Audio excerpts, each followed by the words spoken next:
नमस्कार। देश की आम आदमी की तरह, आम जनता की तरह मुझे भी अर्थशास्त्र के आंकड़े बिल्कुल समझ में नहीं आते। विश्व अर्थव्यवस्था, आर्थिक संकट और तेल को लेके ये वैश्विक संकट जो है वो अखबारों में या एक्सपर्ट्स के जरिए जितनी जानकारी आती है, जितना आपको पता है उतना मुझे भी पता है। और अब ये बात इसलिए ज़्यादा इम्पोर्टेंट हो गई कि प्रधानमंत्री विदेश जाने से पहले वो लगातार देशवासियों से अपील कर रहे थे। उन्होंने 7 अपील की, उसके बारे में आपको पता ही है। प्रधानमंत्री के बाद अब विपक्ष के नेता राहुल गांधी कहने लगे हैं कि आर्थिक तूफान आने वाला है। उधर अमेरिका और ईरान में जुबानी जंग फिर से शुरू हो गई है कि दोबारा युद्ध शुरू हो सकता है और वो कुछ ही घंटों में हो सकता है। ईरान ने कहा है कि अगर अमेरिका ने इस बार कुछ किया तो ये जो जंग है उसकी तपिश मिडिल ईस्ट के बाहर महसूस की जाएगी। बहरहाल अभी कोशिशें जारी हैं कि दोबारा युद्ध शुरू ना हो। इस बीच में हमको और आपको 3 रुपये 90 पैसे पेट्रोल और डीजल के दाम बढ़ चुके हैं और इस बढ़े रेट पे हमको मिल रहा है। इसी तरह सीएनजी के दाम बढ़े हुए, एलपीजी के दाम बढ़े ही हैं। आगे क्या होगा अगर युद्ध हुआ तो, और नहीं भी हुआ, हालात जैसे हैं वैसे ही अगर बने रहे तो हम पे और आप पे क्या असर पड़ेगा। और तेल की कीमतें बढ़ने से महंगाई का जो असर है जून महीने के बाद, वो आप पे सीधे सीधे दिखाई देगा। मैं इस वक्त देश के तेल के सबसे बड़े विशेषज्ञ नरेंद्र तनेजा जी के पास आया हूँ। मैं पहले भी 1.5-2 महीने पहले इनके पास आया था जब ये संकट शुरू हुआ था। तनेजा साहब, सबसे पहला मेरा सवाल यही है कि फिर से जो रस्साकशी शुरू हो रही है, कोई कह रहा है शुक्रवार से युद्ध हो सकता है, कोई कह रहा है कि अब फिर उस मुहाने पे पहुंच चुके हैं। ये वैसे ट्रम्प का तो कोई भरोसा नहीं, लेकिन अभी अभी अभी उनका बयान आया कि ईरान तो बस समझौते के लिए तैयार खड़ा है, अब हो जाएगा और विश्व में तेल की कीमतें कम हो जाएंगी। मुझे बताइए, अगर आम लोगों को ये जानकारी देना हो आज की तारीख में और जैसे हालात हैं। देखिए, दुनिया का 20% तेल उस इलाके से आता है जहां युद्ध चल रहा है। मैं कह रहा हूं चल रहा है क्योंकि वो बंद नहीं हुआ है, चल ही रहा है। हाँ। अभी 3 दिन पहले हमने देखा ईरान ने यूनाइटेड अरब एमिरेट्स के जो न्यूक्लियर पावर प्लांट है उस पर ड्रोन से हमला करा, और वो हमला इराक से आया। वो लोग इराक में जो कि ईरान के समर्थक हैं, उनके जो वहाँ पे शिया ग्रुप्स हैं। अब अगर जिस तरह का माहौल बन रहा है, अगर आप मुझसे पूछें 1 से 10 के पैमाने पे कि युद्ध होने के कितने आसार हैं, तो 1 से 10 के पैमाने पे 7 और 8 के बीच में है। मतलब युद्ध हो सकता है दोबारा। लेकिन अगर इस बार युद्ध होता है तो वो आर पार का युद्ध होगा, क्योंकि जो अमेरिका तो वहाँ से अब निकलना चाहता है, अमेरिका तो फंस गया है, वो निकलना चाहता है। लेकिन इतना आसान अब उसके लिए निकलना इसलिए नहीं है कि वहाँ के जो तमाम बड़े बड़े खाड़ी के देश हैं जहाँ वो बड़ा तेल का उत्पादन करते हैं, सऊदी अरब है, कुवैत है, इराक है, बहरीन है, कतार है, ओमान है, यूनाइटेड अरब एमिरेट्स हैं, ये सारे देशों ने अपनी जो सुरक्षा है, सिक्योरिटी, मिलिट्री सिक्योरिटी, तो अमेरिका के हवाले कर रखी थी। कहा कि भाई आप, और वहाँ पे अमेरिका के तमाम फौजी बेड़े हैं उस पूरे इलाके के अंदर। अब अगर अमेरिका ऐसे हालत में निकल जाता तो पूरी दुनिया जो ये कहेगी कि आप हार गए और आप डर के निकल गए, आप अपनी नाक बचा नहीं पाएगा अमेरिका, और ख़ासतौर से ट्रम्प साहब। तो ऐसे, और दूसरी तरफ इन देशों का, ये जो खाड़ी के बड़े बड़े देश हैं जहाँ तेल के उत्पादक बड़े, इनका ये कहना है कि आप जो हैं ईरान को घायल करके छोड़ के जा रहे हैं। अब घायल शेर जो होता है वो आसपास जितने भी देश हैं उनको फिर छोड़ेगा नहीं। मतलब ये हुआ कि ये, उसका रिजल्ट ये हुआ, ये सारे बड़े खाड़ी के जो देश हैं तेल के उत्पादक हैं, they have to be subservient to Iran. मतलब नतमस्तक होना पड़ेगा ईरान के आगे।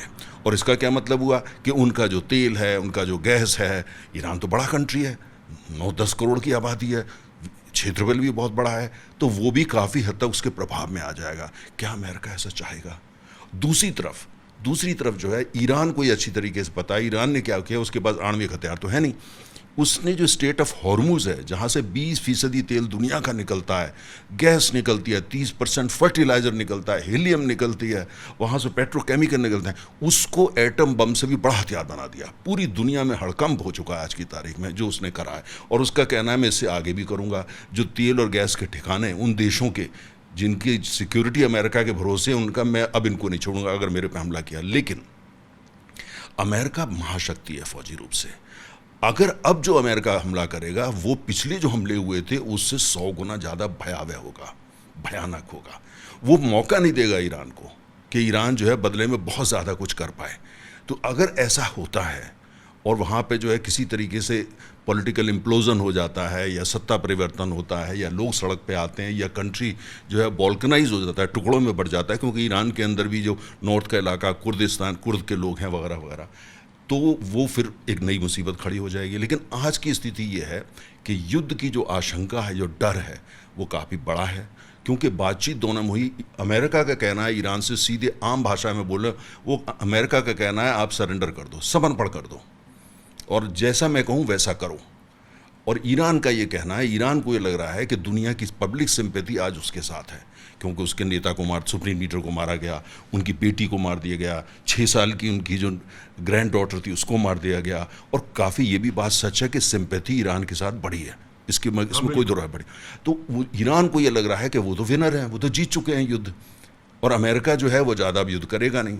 तो इसलिए दोनों की स्थिति ऐसी है कि कोई समझौता होना, जो अमेरिका ईरान से मांग रहा है वो जितना ईरान देने को तैयार है उससे कहीं ज़्यादा मांग रहा है।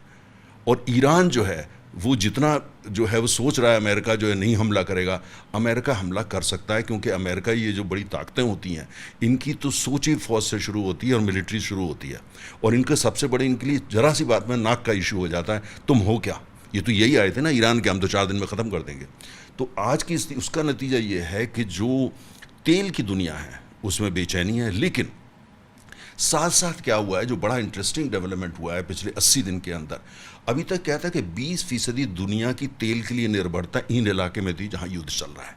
लेकिन जो अगर आप तेल का उत्पादन देखते हैं तो तमाम ऐसे देश जो उस इलाके के मेंबर नहीं हैं, ओपेक के भी मेंबर नहीं हैं, वो देश जो हैं उन्होंने अपना उत्पादन भी बढ़ाया है और वो एग्रेसिवली तेल को बेच रहे हैं, जिसमें कनाडा है, अमेरिका है, मैक्सिको है, वेनेजुएला है, गुयाना है, और इसके अलावा अफ्रीका के देश अंगोला है, नाइजीरिया, इन लोगों ने अपना जो तेल है उसको एग्रेसिवली मार्केट में बेचना शुरू किया, जिसमें भारत भी शामिल है।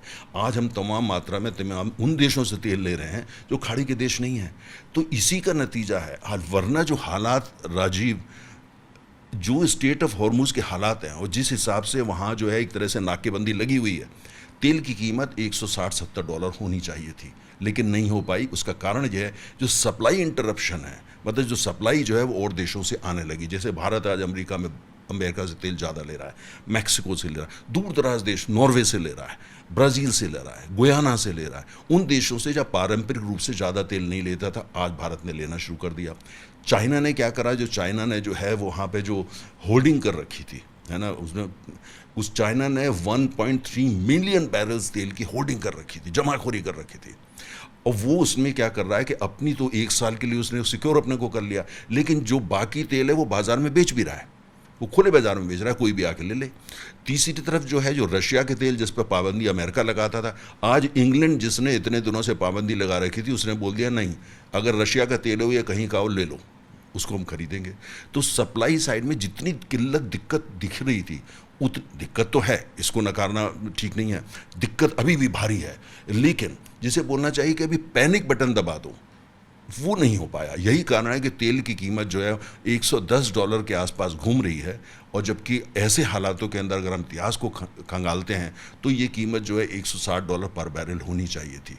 इसी का नतीजा आप देख रहे हैं कि अमेरिकन इकॉनमी में, अमेरिका में पेट्रोल पंप पे तेल की कीमत में 65% की बढ़ोतरी आई है, यूरोप के अंदर 70% की बढ़ोतरी आई है, जापान में भी बढ़ोतरी आई है, ऑस्ट्रेलिया में भी 80% की बढ़ोतरी आई है।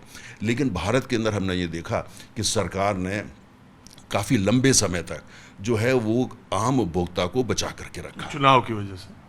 उसके कारण देखिए चुनाव भी हो सकते हैं, लेकिन साथ साथ ये भी हमको देखना पड़ेगा कि अगर आप में सामर्थ्य नहीं होता, अगर इकोनॉमिकली आप में सामर्थ्य नहीं होता, और साथ साथ जो तेल को आप मोबिलाइज नहीं कर पाते, तो चाहते हुए भी आप नहीं उसको कर सकते थे। क्योंकि आप ये देखिए पूरे देश के अंदर हम रोजाना जो है जितनी तेल की, हमारी दुनिया के तीसरे सबसे बड़े तेल के हम उपभोक्ता हैं, 57 से 58 लाख बैरल प्रतिदिन तेल हम जो है पी जाती है, हमारी अर्थव्यवस्था पीती है।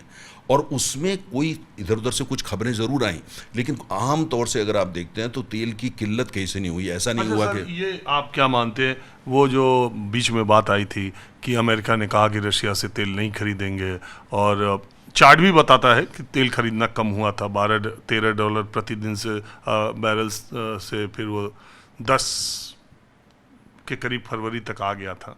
रशिया से जो खरीदने का अनुपात कम बात कम होता है। कम होता गया। फिर वो 16 मई तक मियाद थी, फिर वो 16 मई को एक्सटेंड कर दिया अमेरिका ने, नहीं आप क्या आप मानते हैं कि वो जो अमेरिकी दबाव था नहीं होता और रशिया से हम खरीदते रहते तो शायद हम कंफर्टेबल पोजीशन में होते? उसको उस तरह से देखते हैं? नहीं, देखिए, तेल को हम ऐसे दुनिया में नहीं देखा जाता। तेल को देखा जाता है कि पूरी दुनिया में जो ग्लोबल सप्लाई सिस्टम है उसके अंदर रशिया का तेल आ रहा है या नहीं आ रहा है, कीमतें उससे तय होती हैं।